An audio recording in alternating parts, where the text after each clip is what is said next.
Drácula, de Bram Stoker. Capítulo 7. Recorte de The Daily Graph del 8 de agosto, pegado en el diario de Mina Murray.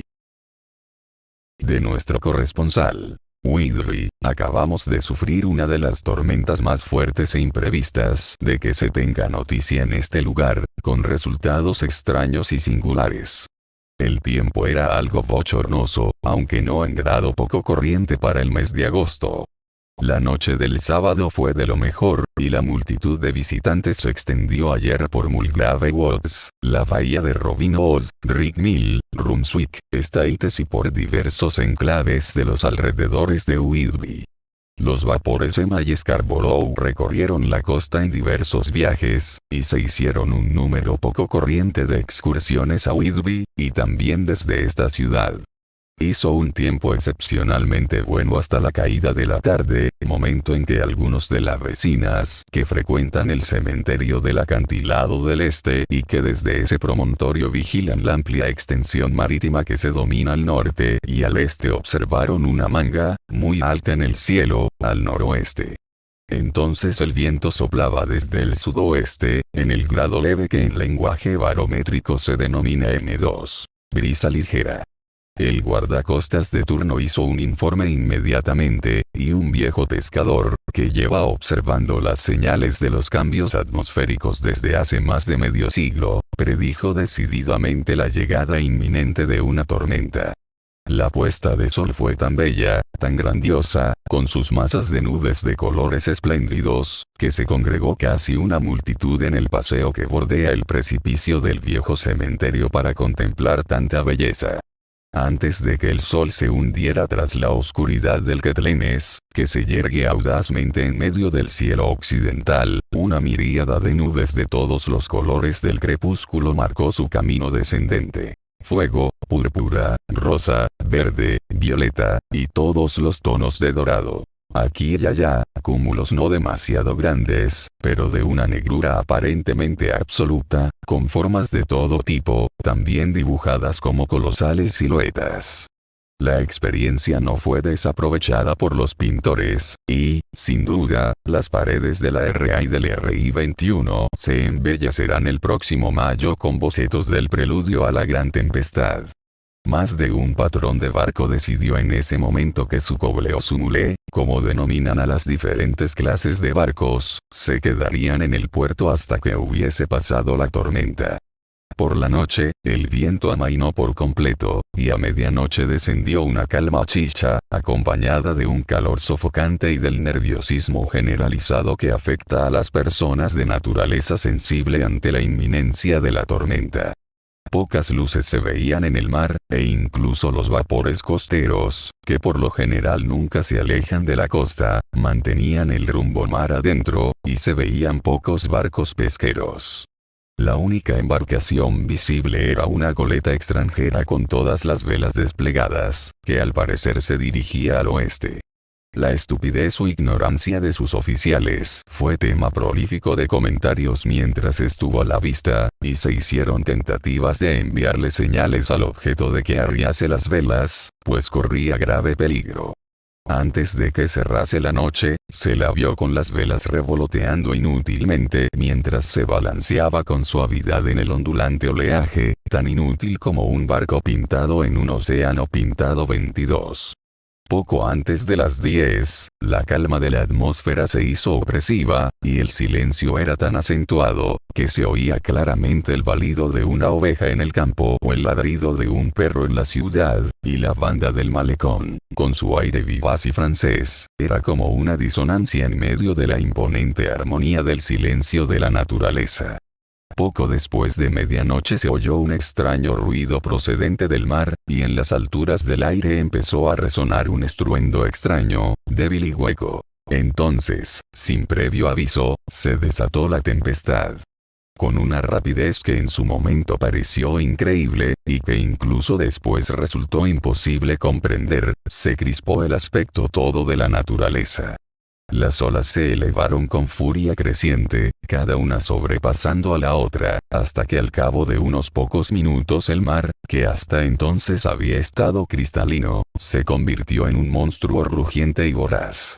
Olas de cresta blanca golpeaban enloquecidas la arena y se precipitaban por la pendiente de los acantilados. Otras rompían contra el malecón, y con su espuma barrían las linternas de los faros que se alzan a ambos extremos del muelle de Whidbey. El viento rugía como el trueno, y soplaba con tal fuerza, que incluso los hombres fuertes solo con dificultad podían mantener los pies en el suelo o asirse porfiadamente a los puntales de hierro. Fue necesario despejar el muelle de la multitud de observadores, ya que de otro modo se habrían multiplicado las desgracias de esa noche. Para colmo, a las dificultades y peligros del momento se añadieron unas masas de bruma marítima que venían arrastradas hacia tierra, nubes blancas, cargadas de humedad, que pasaban rápidamente de forma fantasmal, tan húmedas, malsanas y frías, que se necesitaba poco esfuerzo de imaginación para pensar que los espíritus de los que se han perdido en el mar tocaban a sus hermanos vivos con la mano fría de la muerte, y más de uno se estremeció con el paso de las espirales de bruma marítima. La niebla aclaraba por momentos, y se veía el mar hasta cierta distancia al resplandor de los relámpagos, que estallaban profusos y rápidos, seguidos por truenos tan repentinos, que todo el cielo parecía temblar bajo la conmoción de las pisadas de la tormenta. Algunas escenas así reveladas fueron de una grandeza inconmensurable y de un interés absorbente. El mar, alto como las montañas, lanzaba hacia el cielo con cada ola enormes masas de espuma blanca, que la tempestad parecía coger al vuelo y hacerlas girar en el espacio. Aquí y allá, un barco pesquero con un jirón por vela corría enloquecido en busca de refugio delante del oleaje. De cuando en cuando, las alas blancas de una gaviota sacudida por la tormenta. En la cima del acantilado oriental, el nuevo proyector estaba listo para ponerse a prueba, pero aún no habían experimentado con él. Los oficiales encargados lo pusieron en funcionamiento, y en las pausas de la bruma que se extendía hacia el interior barrieron con su luz la superficie del mar. Su servicio resultó muy eficaz en una o dos ocasiones, por ejemplo cuando un bote pesquero, con el casco bajo el agua, se precipitó en el muelle, y gracias a la guía de la luz, pudo evitar el peligro de estrellarse contra los diques. Cada vez que un bote llegaba al abrigo del puerto, la multitud reunida en la orilla dejaba escapar un grito de alegría, un grito que por un momento parecía adherirse al vendaval y después alejarse con su misma precipitación. Al poco tiempo, el proyector descubrió una goleta que se encontraba a cierta distancia, con todas las velas desplegadas. Era, al parecer, el mismo navío que se había avistado por la tarde. Para entonces, el viento había retrocedido hacia el este, y a los observadores que se encontraban en el acantilado les recorrió un escalofrío al comprender el terrible peligro en que se encontraba el barco. Entre la nave y el puerto se extendían los escollos planos contra los que se han estrellado tan buenos barcos y, con el viento soplando de ese lado, parecía prácticamente imposible que llegase a la entrada del muelle. Ya era casi la hora de la marea alta, pero las olas eran tan elevadas que se veían los bajíos de la orilla entre ellas, y la goleta, con todas las velas desplegadas, se precipitaba a tal velocidad que, en palabras de un viejo lobo de mar, tiene que llegar a alguna parte, aunque sea al infierno. En ese momento sobrevino otra ráfaga de bruma marina, mayor que ninguna hasta entonces, una masa de niebla húmeda que parecía caer sobre todas las cosas como un palio gris, y que solo dejó a los hombres el sentido del oído, porque el bramido de la tempestad y el estrépito de los truenos y el restallar de las poderosas olas se oían en medio de la indiferencia húmeda con más fuerza que antes.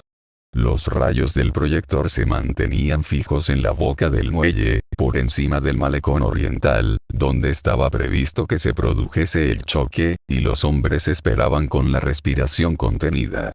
De repente, el viento cambió al nordeste, y los restos de la bruma se disolvieron con la ráfaga. Y entonces, Mirabile Dictu 23, saltando de ola en ola a velocidad vertiginosa entre los diques, la extraña goleta se precipitó delante del temporal, con todas las velas desplegadas, y ganó el abrigo del muelle.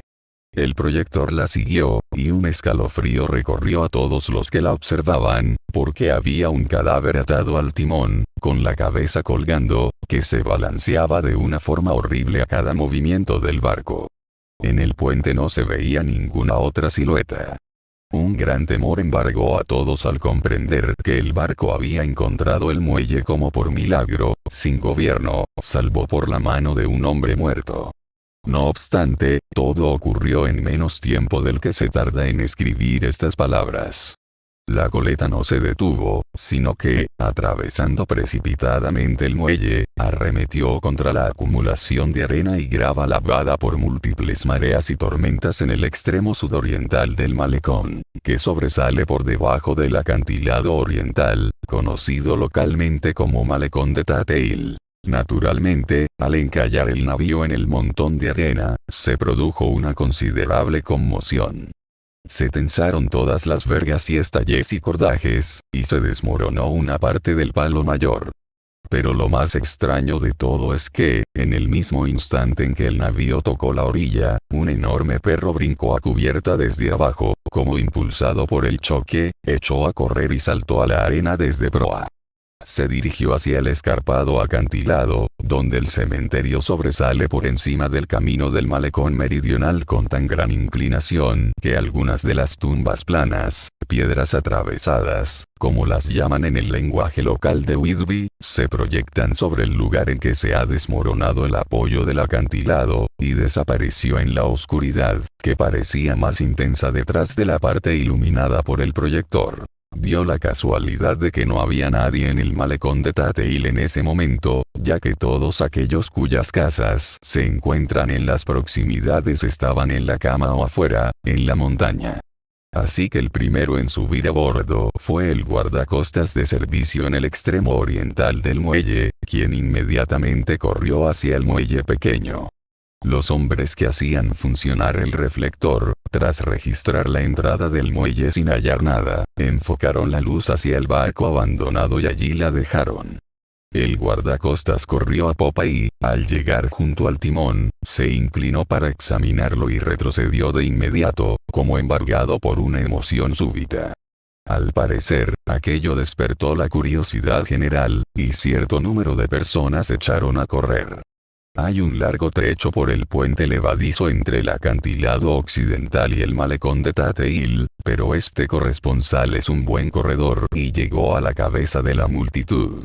No obstante, cuando llegué me encontré con que ya se había congregado una muchedumbre en el muelle, a la que el guardacostas y la policía no permitían subir a bordo. Por cortesía del barquero jefe se me autorizó a subir al barco como corresponsal, y formar parte del pequeño grupo que vio al marinero muerto mientras estaba atado al timón. No es de extrañar que el guardacostas se sorprendiera, ni que le diese miedo, porque no se tiene la oportunidad de presenciar semejante escena con demasiada frecuencia. El hombre estaba sujeto a un radio del timón, con las manos atadas, una encima de la otra. Entre la mano que estaba debajo y la madera había un crucifijo. El rosario del que pendía rodeaba las muñecas del hombre y el timón, todo ello unido por cuerdas. Es posible que el pobre tipo hubiese estado sentado anteriormente, pero la agitación y los golpes de las velas habían afectado al gobernalle, y habían arrastrado al hombre de un lado a otro, de modo que las cuerdas con que estaba atado le habían cortado la carne hasta el hueso. Se tomó nota exacta del estado de cosas, y el cirujano J.M. Caffin, con domicilio en el N33 de Aseyot Place declaró, tras examinar al hombre, que debía de haber muerto al menos 2 días antes. Llevaba una botella en el bolsillo, tapada cuidadosamente con un corcho, y que no contenía nada salvo un pequeño rollo de papel, que resultó ser el suplemento del diario de navegación. El guardacostas dijo que aquel hombre debía de haberse atado él mismo las manos y asegurado los nudos con los dientes. El hecho de que fuese el guardacostas el primero en subir a bordo puede evitar ciertas complicaciones en el almirantazgo, ya que los guardacostas no pueden reclamar el salvamento, que constituye un derecho del primer civil que pone el pie en un barco abandonado. No obstante, ya se han soltado las lenguas jurídicas, y un joven estudiante de leyes asegura que los derechos del propietario ya están perdidos por completo, pues su propiedad contraviene los estatutos de manos muertas 24, puesto que el timón como emblema no es prueba de posesión delegada al ser gobernado por una mano muerta.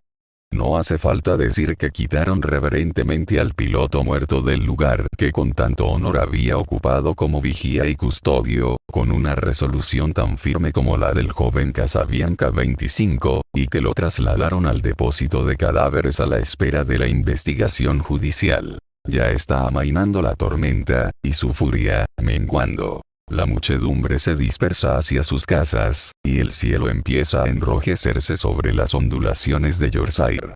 Enviaré, a tiempo para que sean publicados en el próximo número, más detalles sobre el barco abandonado que tocó puerto de forma tan milagrosa en medio de la tempestad.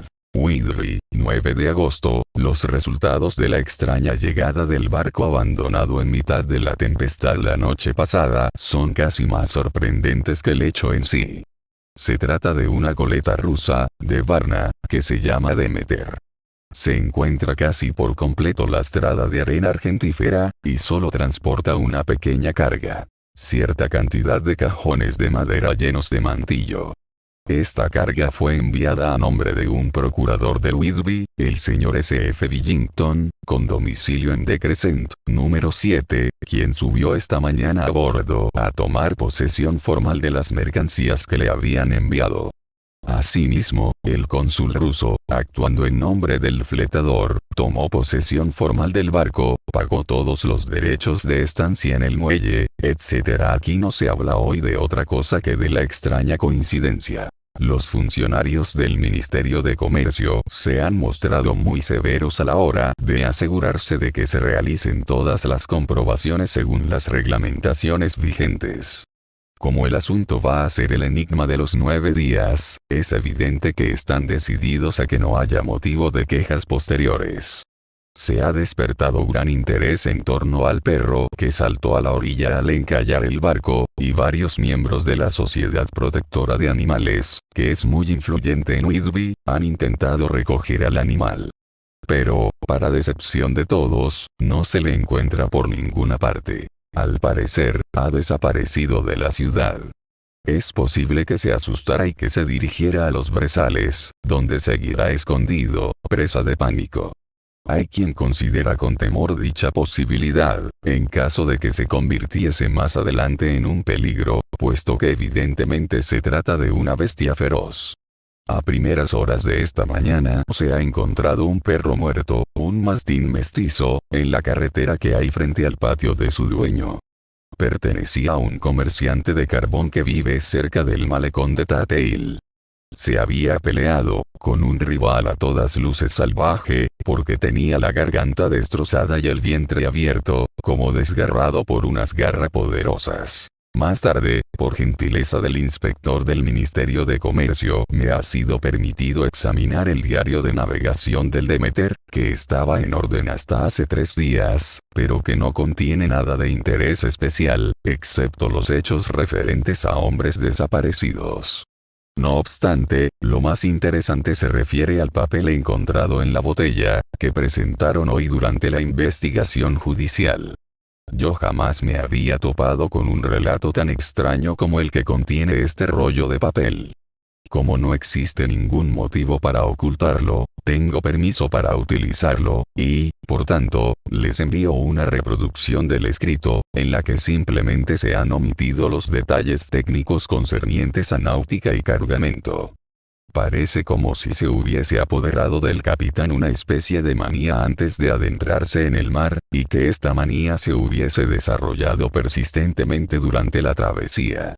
Por supuesto, esta afirmación debe ser entendida cum grano 26, ya que escribo al dictado de un funcionario del consulado ruso, que se ha prestado amablemente a traducírmelo, pues dispongo de poco tiempo. Diario de navegación del Demeter. Barnaby Whitby. Escrito el 18 de julio. Pasan cosas tan extrañas, que, a partir de ahora y hasta que toquemos tierra, voy a anotar todo cuidadosamente. El 6 de julio terminamos de subir a bordo la carga, arena argentífera y cajones llenos de tierra. Nos hicimos a la mar a mediodía. Viento fresco del este. Tripulación. 5 marineros, 2 oficiales, cocinero y yo, capitán. El 11 de julio, al amanecer, entramos en el Bósforo. Abordados por funcionarios de las aduanas turcas. Soborno. Todo bien. En marcha a las 16 horas. Atravesamos los Dardanelos el 12 de julio. Más funcionarios de aduanas y barco insignia del escuadrón de guardia. Otro soborno. Registro completo, pero rápido, por parte de los funcionarios. Quieren que nos vayamos pronto. Al oscurecer nos adentramos en el archipiélago. El 13 de julio sobrepasamos el Cabo Matapán. Tripulación insatisfecha por algo. Parecían asustados, pero no quisieron hablar. El 14 de julio me sentí un tanto angustiado por la tripulación. Todos los hombres son tipos sensatos que ya han navegado conmigo. El oficial no ha podido averiguar qué es lo que no va bien. Solo le dijeron que había algo en el barco y se santiguaron. Hoy, el oficial ha perdido la paciencia con uno de ellos y le ha dado un puñetazo. Se esperaba una pelea fuerte, pero todo está en calma. El 16 de julio, el oficial me informó por la mañana de que había desaparecido un miembro de la tripulación, Petrovsky. Nadie supo dar razón de él. Montó guardia anoche a babor, una guardia de 4 horas. Relevado por Abramov, pero no fue a acostarse. Los hombres, más abatidos que nunca.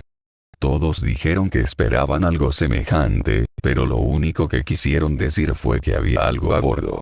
El oficial se impacienta con ellos. Temo que vaya a haber problemas. El 17 de julio, ayer, Olgaren, uno de los marineros, vino a mi camarote y me confió con aire de temor que pensaba que había un hombre extraño a bordo del barco. Me dijo que durante su turno de vigilancia se había cobijado detrás de la camareta alta porque había tormenta, y desde allí había visto a un hombre alto y delgado, que no se parecía a nadie de la tripulación, que subió por la escalera de la cámara, atravesó la cubierta y desapareció. Lo siguió con cautela, pero al llegar a proa no vio a nadie, y descubrió que todas las escotillas estaban cerradas. Estaba aterrorizado por las supersticiones, y me temo que pueda cundir el pánico. Para tranquilizarlo, hoy registraré cuidadosamente el barco de proa a popa. Más tarde reuní a toda la tripulación y les dije que, como estaban convencidos de que había alguien en el barco, íbamos a realizar un registro. El primer oficial se enfadó. Dijo que era una tontería, y que someterse a unas ideas tan estúpidas desmoralizaría a los hombres. Dijo que se comprometía a que no armasen jaleo con un espeque en la mano. Le dejé tomar el timón, mientras los demás iniciaban el registro, todos juntos, con linternas. No dejamos ni un solo rincón sin registrar. Como solo estaban los grandes cajones de madera, no había ningún lugar en que pudiese esconderse un hombre. Gran alivio de la tripulación cuando acabó el registro. Regresaron al trabajo con ánimos. El primero frunció el ceño, pero no dijo nada. 22 de julio, mal tiempo durante los últimos 3 días. Todos los brazos ocupados con las velas. No ha quedado tiempo para temores. Al parecer, los hombres han olvidado su miedo. El oficial ha recuperado el buen humor, y todos están en buenas relaciones. Elogios a los hombres por el trabajo con mal tiempo. Pasamos Gibraltar y atravesamos el estrecho. Todo bien. 24 de julio, parece haber caído una maldición sobre este barco. Ya hemos sufrido una baja, y entramos en el Golfo de Vizcaya con tiempo borrascoso. Anoche perdimos a otro hombre. Ha desaparecido. Al igual que el primero, no se lo ha vuelto a ver tras acabar su turno de guardia. Todos los hombres están aterrorizados. Han enviado una petición firmada para que se doble la guardia, pues tienen miedo de estar solos. El oficial se ha enfurecido. Temo que haya problemas, y que él o los hombres cometan algún acto de violencia. 28 de julio, 4 días infernales, balanceándonos en una especie de remolino con viento tempestuoso. Nadie ha podido dormir. Todos los hombres agotados. No sé cómo fijar los turnos de guardia en vista de que nadie se encuentra en condiciones. El segundo oficial se ofreció voluntario para llevar el timón y vigilar, y así dejar a los hombres disfrutar de unas horas de sueño. El viento amaina. El oleaje es aún espantoso, pero se nota menos, porque el barco está más firme. 29 de julio, otra tragedia. Esta noche hubo guardia de un solo hombre, ya que la tripulación estaba demasiado cansada para hacerla doble. Cuando llegó a cubierta el vigía de la mañana, solo encontró al timonel. Se armó una buena y todos subieron a cubierta. Registro completo, pero no se encontró a nadie. Ahora nos hemos quedado sin segundo oficial, y la tripulación está aterrorizada. El primero de a bordo y yo hemos acordado ir armados a partir de ahora y esperar cualquier señal de alarma. 30 de julio, última noche. Alegría por estar aproximándonos a Inglaterra. Buen tiempo. Todas las velas desplegadas. Me retiré agotado y dormí profundamente. Me despertó el primero para decirme que faltaban los 2 centinelas y el timonel. Solo quedamos él y yo y 2 hombres más para gobernar el barco. 1 de agosto, 2 días de niebla, y ni una vela a la vista. En el Canal de la Mancha esperaba haber podido hacer señales de socorro, o llegar a algún sitio. Sin fuerza para maniobrar con las velas, tuvimos que seguir impulsados por el viento. No me atrevo a arriarlas. No podría izarlas de nuevo. Al parecer, nos arrastramos hacia un destino terrible. El primero está más desmoralizado que ninguno de los hombres. Su naturaleza, más fuerte, parece haberse vuelto interiormente contra él. Los hombres han perdido el miedo. Trabajan impasibles y pacientes, con la conciencia de que va a ocurrir lo peor. Son rusos. El primero, rumano. 2 de agosto, a medianoche, me desperté tras dormir unos minutos al oír un grito que parecía provenir de mi portilla. No vi nada con la niebla. Me precipité a cubierta y choqué con el primero. Me dijo que había oído el grito y echado a correr, pero que no vio ni rastro del vigía. Una pérdida más. Señor, ayúdanos. El primero dice que debemos de haber pasado el estrecho de Dover, pues en un momento en que aclaró la niebla vio el Cabo del Norte, al tiempo que oía gritar a un hombre. Si así fuese, nos habríamos adentrado en el Mar del Norte, y solo Dios puede servirnos de guía en la niebla, que parece moverse con nosotros. Pero, al parecer, Dios nos ha abandonado. 3 de agosto, a medianoche fui a relevar al timonel, pero al llegar allí descubrí que no había nadie. El viento era uniforme, y mientras avanzábamos impulsados por él, el barco no daba ni una guiñada. No me atreví a soltar el timón, de modo que llamé a gritos al primero. Al cabo de unos segundos subió precipitadamente a cubierta en ropa interior. Tenía los ojos desorbitados y con bolsas, y mucho me temo que haya perdido el juicio. Se acercó a mí y me susurró con voz ronca, con los labios pegados a mi oído, como si temiera que pudiera oírle el mismísimo aire. Eso está aquí. Ahora estoy seguro. Lo vi en la guardia de anoche. Tenía la forma de un hombre alto y delgado, y espantosamente pálido. Estaba a proa, mirando por la borda.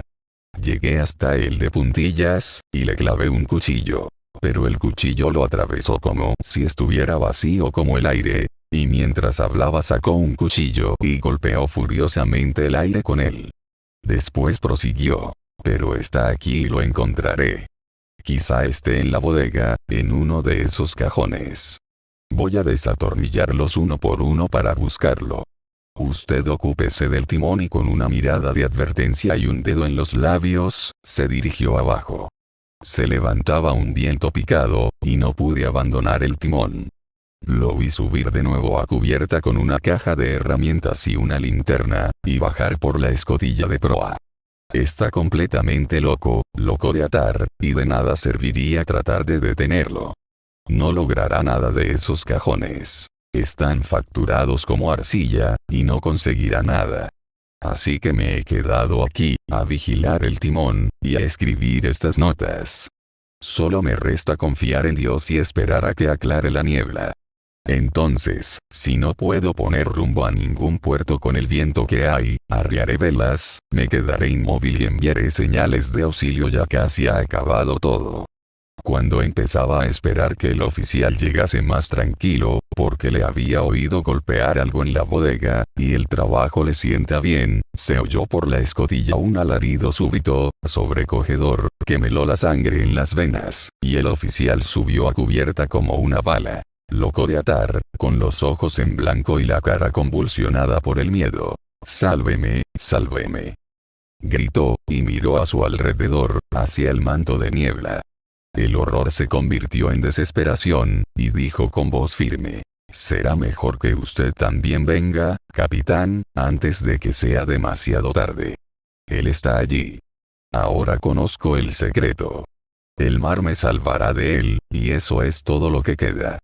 Sin darme tiempo a decir palabra, o a aproximarme a él para sujetarle, saltó sobre la murada y se arrojó deliberadamente al mar.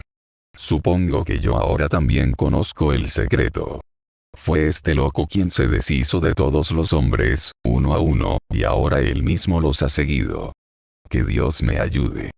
¿Cómo voy a dar cuenta de todos estos horrores cuando llegue a puerto?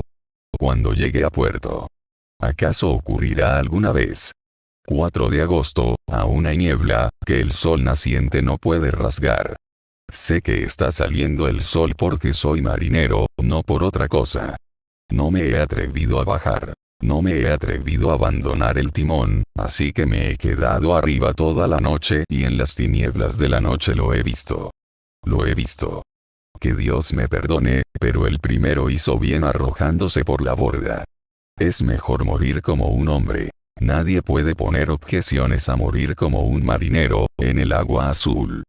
Pero yo soy el capitán, y no puedo abandonar mi barco. Voy a confundir a este demonio monstruo, porque me ataré las manos cuando empiecen a fallarme las fuerzas, y junto a ellas ataré lo que él. Eso. No se atreverá a tocar. Y así, con buen o mal viento, salvaré mi alma y mi honor de capitán. Me estoy debilitando y se aproxima la noche. Si él vuelve a mirarme a la cara, quizá no me dé tiempo a actuar si naufragamos. Es bastante probable que encuentren esta botella, y que los que la encuentren comprendan. Si no, todos los hombres sabrán que he sido fiel a mi fe. Que Dios y la Virgen bendita y todos los santos ayuden a una pobre alma ignorante que trata de cumplir con su deber. Por supuesto, el veredicto ha quedado abierto. No puede aducirse ninguna prueba. Y ya no hay nadie que pueda decir si aquel hombre cometió o no los asesinatos. Aquí, la gente mantiene casi de forma general la opinión de que el capitán fue sencillamente un héroe, y que debe honrársele con un funeral público. Ya se ha decidido que su cuerpo será escoltado por una caravana de barcos durante un trecho del río Esk, para volver a traerlo al malecón de Tateil y subirlo por la escalinata de la abadía. Porque será enterrado en el cementerio del acantilado. Ya han firmado en la lista de los que desean acompañarlo hasta su tumba los propietarios de más de 100 botes. No se ha encontrado rastro del enorme perro, hecho que ha producido gran pesar, porque, en el estado actual de la opinión pública, creo que sería adoptado por la ciudad. Mañana se celebrará el funeral. Y así acabará este nuevo misterio del mar. Diario de Mina Murray. 8 de agosto, Lucky ha estado muy inquieta toda la noche, y yo tampoco he podido dormir. La tormenta fue terrible, y, al hacer retumbar los cacharros de la chimenea, me recorrió un escalofrío. Un fuerte golpe de viento sonó como un disparo lejano. Por extraño que parezca, Lucky no se despertó. Sin embargo, se levantó 2 veces y se vistió. Por suerte, me desperté a tiempo en ambas ocasiones, logré desvestirla sin despertarla y volví a acostarla. Es algo muy extraño este asunto del sonambulismo. En cuanto se contradicen sus deseos de una forma física, sus intenciones, si es que existen, desaparecen, y se acomoda casi con exactitud a la rutina de su vida. Ambas nos levantamos a primera hora de la mañana, y bajamos al muelle a ver si había ocurrido algo durante la noche. Había muy poca gente, y aunque brillaba el sol y el aire estaba claro y fresco, unas olas tenebrosas y grandes, que parecían oscurecerse debido a que la espuma que las coronaba era como nieve, se abrían paso por la estrecha boca del muelle, como un matón caminando entre una multitud. En cierto modo, me alegré de que Jonathan no estuviese anoche en el mar, sino en tierra. Pero, ¿está en tierra o en el mar? ¿Dónde está y cómo? Empiezo a sentir una angustia espantosa por él. Si supiera qué hacer y pudiera hacer algo. 10 de agosto, el funeral del pobre capitán ha sido muy conmovedor. Al parecer, se encontraban allí todos los barcos del puerto, y el féretro fue llevado a hombros por los capitanes desde el malecón de Tate Hill hasta el cementerio. Lucky vino conmigo, y llegamos pronto a nuestro antiguo asiento, mientras que el cortejo de barcos subía por el río hacia el viaducto y volvía a bajar. Disfrutamos de una panorámica preciosa, y vimos la procesión durante casi todo el trayecto. Enterraron a aquel pobre hombre muy cerca de nuestro asiento, de modo que nos pusimos de pie encima de la piedra al llegar el momento y lo vimos todo. La pobre Lucky parecía muy preocupada. Estuvo inquieta y desasosegada todo el tiempo, y solo se me ocurre pensar que sus sueños nocturnos están empezando a afectarla. Muestra una actitud extraña ante una cosa. No quiere admitir delante de mí que exista ningún motivo de inquietud. O si existe, ella misma no lo comprende. Hay que añadir otra razón, y es que esta mañana han encontrado al pobre señor Esuales muerto en nuestro asiento, con el cuello roto. Evidentemente, y como dijo el médico, se había caído de espaldas al darse un susto, porque había tal mirada de temor y terror en su rostro, que los hombres que lo encontraron dijeron que les había producido escalofríos. Pobre y querido anciano. Quizá haya visto la muerte con sus ojos moribundos. Lucky es tan cariñosa y sensible que sufre las influencias exteriores con mayor intensidad que otras personas. Ahora mismo estaba preocupada por un asunto sin importancia, al que yo no había prestado mucha atención, aunque a mí también me gustan los animales. Acudió uno de los hombres que suben aquí frecuentemente para mirar los botes, seguido por su perro. El perro siempre va con él. Ambos son seres tranquilos, y nunca he visto enfadarse al hombre ni ladrar al perro. Durante el acto religioso, el perro no quiso atender a las llamadas de su amo, que estaba en el asiento con nosotras. Por el contrario, se mantuvo a varias yardas de distancia, ladrando y aullando. Su amo le habló con dulzura, y a continuación con dureza, y después con ira. Pero el perro ni le obedecía ni dejaba de hacer ruido. Estaba poseído por una especie de furia, con los ojos fieros, y todos los pelos de punta, como la cola de un gato en son de guerra. Finalmente, también el hombre se enfadó. Saltó del asiento y le dio una patada al perro, y después lo cogió por el pescuezo y lo arrastró y casi lo tiró sobre la lápida en que se apoya el asiento. En el momento en que tocó la piedra, el pobre animal se cayó y se echó a temblar. No intentó escapar. Se hizo un ovillo, tiritando y encogido, en tal estado de lastimoso terror que intenté consolarlo, sin resultado. Lucky también estaba muy apenada, pero no hizo ademán de acariciar al perro, sino que se quedó contemplándolo con angustia. Mucho me temo que su naturaleza es demasiado sensible para ir por el mundo sin problemas. Estoy segura de que esta noche soñará con esto.